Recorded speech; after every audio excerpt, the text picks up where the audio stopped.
ប្រធានាធិបតីអាមេរិកដូណាល់ត្រាំបានអនុម័តផែនការវាយអ៊ីរ៉ង់រួចហើយរងចាំតែការសម្រេចចុងក្រោយប៉ុណ្ណោះតាមការឲ្យដឹងពីមន្ត្រីក្នុងរង្វង់រដ្ឋាភិបាលទីក្រុងវ៉ាស៊ីនតោនប្រធានាធិបតីអាមេរិកដូណាល់ត្រាំបានអនុម័តផែនការវាយអ៊ីរ៉ង់រួចហើយរងចាំតែការសម្រេចចុងក្រោយប៉ុណ្ណោះតាមការចុះផ្សាយរបស់ ABC News នៅថ្ងៃប្រហ័សទី19ខែមិថុនាឆ្នាំ2025បន្ទាប់ពីកិច្ចប្រជុំពិសេសនៅក្នុងបន្ទប់ស្ថានភាពលោកត្រាំបានប្រាប់ទីប្រឹក្សាកំពូលថាលោកយល់ព្រមយកផែនការវាយអ៊ីរ៉ង់ប៉ុន្តែមិនទាន់អនុវត្តទេដោយរងចាំមើលសិនថាតើអ៊ីរ៉ង់មានឆន្ទៈមកពិភាក្សាអំពីការបញ្ចប់កម្មវិធីនុយក្លេអ៊ែររបស់ពួកគេឬក៏អត់ក្រោយមកឆ្លើយតបសំណួរអ្នកសារព័ត៌មានអំពីការវាយអ៊ីរ៉ង់នេះលោកត្រាំលើកឡើងថាខ្ញុំមិនទាន់អាចនិយាយបានឡើយខ្ញុំអាចវាយឬមិនវាយគ្មាននរណាដឹងឡើយថាខ្ញុំចង់ធ្វើអ្វីប៉ុន្តែខ្ញុំអាចនិយាយរឿងមួយថាអ៊ីរ៉ង់បង្កបញ្ហាច្រើនពេកហើយចង់មានការចរចារឿងនេះក៏ឡើងបន្ទាប់ពីសហរដ្ឋអាមេរិកបានបញ្ជូនកម្លាំងយោធាទៅកាន់តំបន់មជ្ឈបូព៌ារួចហើយជាពិសេសបញ្ជូនយន្តហោះចម្បាំង F-16 F-22 និង F-35 តែម្ដងយ៉ាងណាមិញយន្តហោះទាំងនេះបានចាកចេញពីមូលដ្ឋានទ័ពអាកាស Lakenhead ភាគខាងកើតចក្រភពអង់គ្លេសកាលពីថ្ងៃពុធដើម្បីជួយអ៊ីស្រាអែលនៅក្នុងការប្រយុទ្ធជាមួយអ៊ីរ៉ង់ក្រៅការបញ្ជូននោះមិនបានប៉ុន្មានផងស្រាប់តែមេដឹកនាំកំពូលអ៊ីរ៉ង់អាយ៉ាតុលាអាលីខាមីនេព្រមានខ្លាំងទៅសហរដ្ឋអាមេរិកនិងអ៊ីស្រាអែលថាសមរភូមិចាប់ផ្ដើមហើយគ្មានការត្រាប្រណីទេ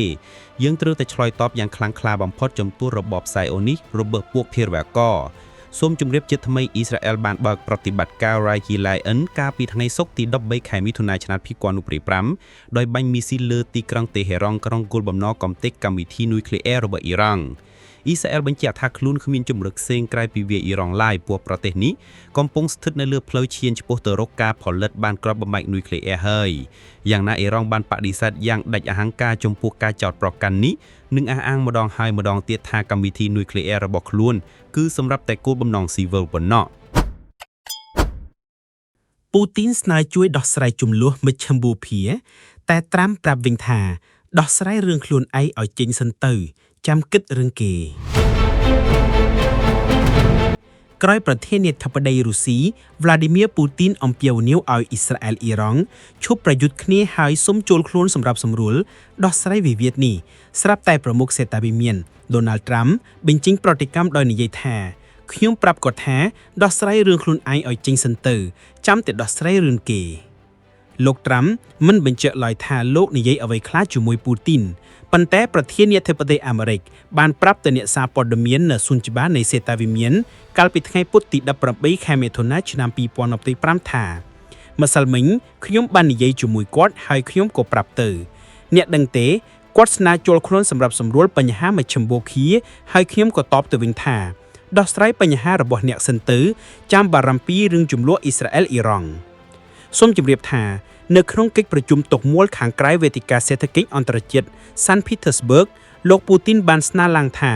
ទីក្រុងមូស្គូអាចជួយចរចារកដំណោះស្រាយដែលអាចអនុញ្ញាតឲ្យក្រុងតេហេរ៉ង់បន្តកម្មវិធីបរមាណុដោយសន្តិវិធីទោះមានក្តីកង្វល់សន្តិសុខពីសំណាក់ប្រទេសអ៊ីស្រាអែលក៏ដោយតាមការអះអាងពីមេដឹកនាំវិមានក្រំឡាំងលោកបានលើកសំណើនេះបង្ហាញអ៊ីរ៉ង់អ៊ីស្រាអែលនិងសហរដ្ឋអាមេរិករួចទៅហើយទន្ទឹមនឹងការស្នើសុំរុស្ស៊ីក៏ព្រមានដែរថាសហរដ្ឋអាមេរិកមិនត្រូវធ្វើប្រតិបត្តិការយោធាណាមួយប្រឆាំងនឹងអ៊ីរ៉ង់ទេព្រោះសកម្មភាពបែបនេះអាចបង្កឲ្យមានអស្ថិរភាពក្នុងតំបន់មជ្ឈមបូព៌ាកាន់តែធំនិងបណ្ដាលឲ្យកើតមហន្តរាយនុយក្លេអ៊ែរថែមទៀតផងក្នុងវេទិកាដដែលនោះអនុរដ្ឋមន្ត្រីការបរទេសលោកស៊ឺឌីរយ៉ាប់កូវនិយាយថាទីក្រុងមូស្គូកំពុងជំរុញឲ្យទីក្រុងវ៉ាស៊ីនតោនបដិសេធពីជំរើសយោធាដែលរំពឹងទុកលោករៀបរាប់ថានេះនឹងក្លាយជាជំហានមួយដែលនឹងធ្វើឲ្យស្ថានភាពទាំងអស់មានអស្ថិរភាពសូមជម្រាបជាថ្មីកាលពីថ្ងៃសុក្រសប្តាហ៍មុនអ៊ីស្រាអែលបានបើកប្រតិបត្តិការវាយប្រហារតាមដែនអាកាសកំណត់គោលដៅលើរោងចក្រនុយក្លេអ៊ែររបស់អ៊ីរ៉ង់ដើម្បីបញ្ជាទីក្រុងតេហេរ៉ង់ពីការទទួលបានអាវុធប្រឡ័យលោកយ៉ាងណាមិញអ៊ីរ៉ង់ម្ដងហើយម្ដងទៀតនៅតែអះអាងថា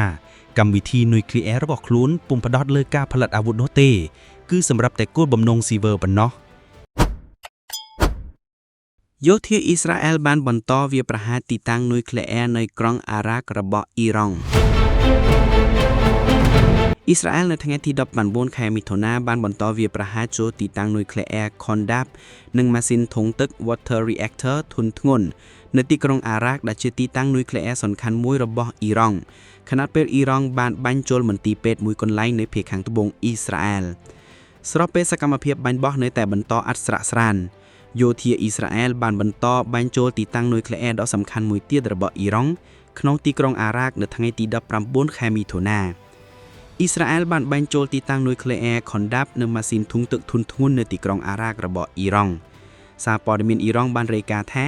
មីស៊ីលពីរគ្រាប់បានធ្លាក់ចូលតំបន់ក្បែរទីតាំងផលិតនុយក្លេអ៊ែរម៉ាស៊ីនធុងទឹកធុនធ្ងន់ជាគ្រឿងបញ្ចុះកម្ដៅម៉ាស៊ីនប្រតិកម្មនុយក្លេអ៊ែរដែលអាចផលិតនិងចម្រាញ់សារធាតុភ្លូតូញូមដែលត្រូវការសម្រាប់ផលិតគ្រាប់នុយក្លេអ៊ែរសារធាតុនេះគឺប្រហាក់ប្រហែលនឹងអ៊ុយរ៉ាញ៉ូមដែរមុនការវាយប្រហារនេះភាគីអ៊ីស្រាអែលក៏បានប្រាប់ឲ្យដឹងជាមុនដែរនៅលើបណ្ដាញសង្គម X ពីគោលដៅកំទេចទីតាំងនុយក្លេអ៊ែររបស់អ៊ីរ៉ង់ដោយប្រកាសឲ្យមានការជំលះមនុស្សចេញយ៉ាងណាមិញការវាយប្រហារមិនបង្កឲ្យមានហានិភ័យផ្នែកវិទ្យុសកម្មនោះឡើយព្រោះអ៊ីរ៉ង់បានជំលះទីតាំងគ្រឿងបរិក្ខារទាំងនោះទុកមុននេះបើយោងតាមការបញ្ជារបស់ទូរទស្សន៍ជាតិអ៊ីរ៉ង់ក្នុងថ្ងៃដដែលអ៊ីរ៉ង់បានបាញ់តបតចូលទីប្រជុំជនមួយចំនួនរបស់អ៊ីស្រាអែលដែលមានរួមទាំងមន្ទីរពេទ្យមួយកន្លែងយោធាអ៊ីរ៉ង់បានប្រកាសថាគ្រឿងវាយប្រហារលើយោធានិងទីស្នាក់ការចរកាត់អ៊ីស្រាអែលដែលនៅក្បែរមន្ទីរពេទ្យនោះដែលបិទមានការការពារពីប្រព័ន្ធមីស៊ីលផ្ទាល់ខ្លួនមីស៊ីលអ៊ីរ៉ង់នៅបង្ករបួសធ្ងន់ដល់មនុស្ស5នាក់និងរបួសមនុស្សរាប់សិបនាក់ផ្សេងទៀតនៅ3ទីតាំងផ្សេងគ្នាក្នុងព្រឹត្តិការណ៍នេះ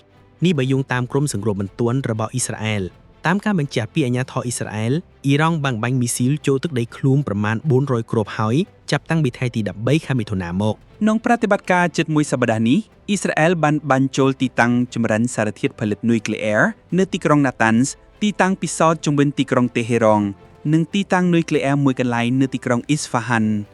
បន្ថែមពីនេះមេដឹកនាំអ៊ីរ៉ង់ជាច្រើនត្រូវបានសម្លាប់នៅក្នុងការវាយប្រហារលើកដំបូងបច្ចុប្បន្នទិន្នន័យអ្នកស្លាប់នៅអ៊ីរ៉ង់មានចំនួនយ៉ាងតិច639នាក់និងរបួស1329នាក់ដោយយោងតាមក្រមសិទ្ធិមនុស្សអាមេរិកមួយចំណែកអាជ្ញាធរអ៊ីស្រាអែលបានប្រកាសថាពលរដ្ឋខ្លួនយ៉ាងតិច24នាក់បានស្លាប់និងរាប់រយនាក់របួសគិតត្រឹមថ្ងៃទី18ខែមិថុនាប្រធានាធិបតីបារាំងលោកម៉ាក្រុងបានអំពាវនាវឲ្យមានការពិភាក្សាដើម្បីដោះស្រាយវិបត្តិនុយក្លេអ៊ែរអ៊ីរ៉ង់និងកាត់បន្ថយការកើនឡើងនៃភាពតានតឹងនៃសង្គ្រាម